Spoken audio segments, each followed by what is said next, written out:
Okay, we've got Karyn Gordon back with us right now to talk about Dear Dr. Karyn.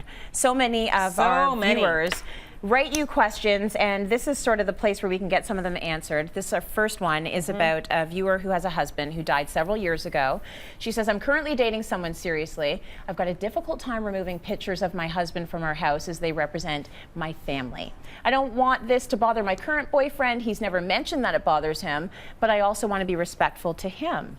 Good question. Should she it's do? So easy. Okay. This is easy. Okay, I'm just curious. What do you think? I actually don't know the answer because I'm thinking if you've had kids and the kids are in the picture with the husband, the kids have a right to see those pictures. You know what? Maybe just not in a main area. Well, she doesn't say whether or not she has kids, so I'm curious whether she does. Absolutely, you keep the pictures up. Really? Yes, absolutely. But what about the new guy? You know what? But this is part of her past. You know, this is actually really interesting that a lot of times people think, well, the person has died, you know, that chapter of my life is finished.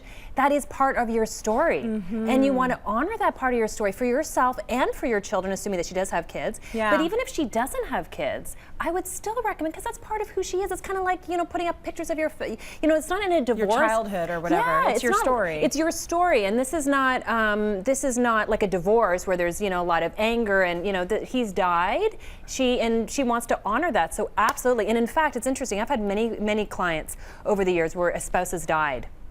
And a lot of times people don't know with what to do. And I'm like, that's part of it. You want to honor that person as you start your new chapter. It's not either or. I like that take. It's not either or, it's both. So if the new guy comes along and he has a problem with it, that's more telling of him than anything else. Absolutely. That's what I'd be kind of like, you know, you need to kind of get some of your own confidence in your current. She's choosing you today. You can't erase the past. This is part of her story. Good answer. Yeah. I like that. Yeah, for sure. All right, our second one. Dear Dr. Karyn, I've been separated for about 3 years. I'm seeing a wonderful man now. I was recently at a party where my ex was as well. Gasp.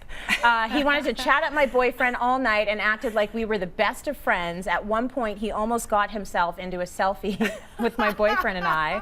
Like, click, click.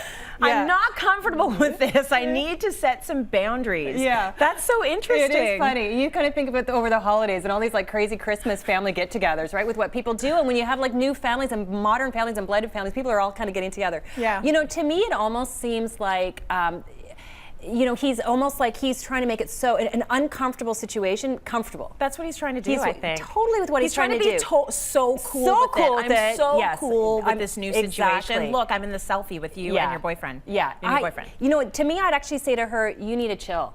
Yeah. You need to chill. Like this is her way. This is his way of coping and making himself relax. You know, I think the only boundary is making sure that he's not actually going to be sharing things about maybe her or their relationship. He can kind of make an emotional boundary. Yeah. But the fact that he's being extra friendly, like, I don't really see that big of a deal. Right. Unless there's some, you know, underlying thing here that we're not getting in this question from her. Yes, exactly. Which is, you know, maybe he's doing it in a creepy way. Maybe he's making her uncomfortable in these situations. But she didn't mention any of that. Yeah, and the other thing is you want to make sure, like, again, in a healthy relationship, you're not controlling.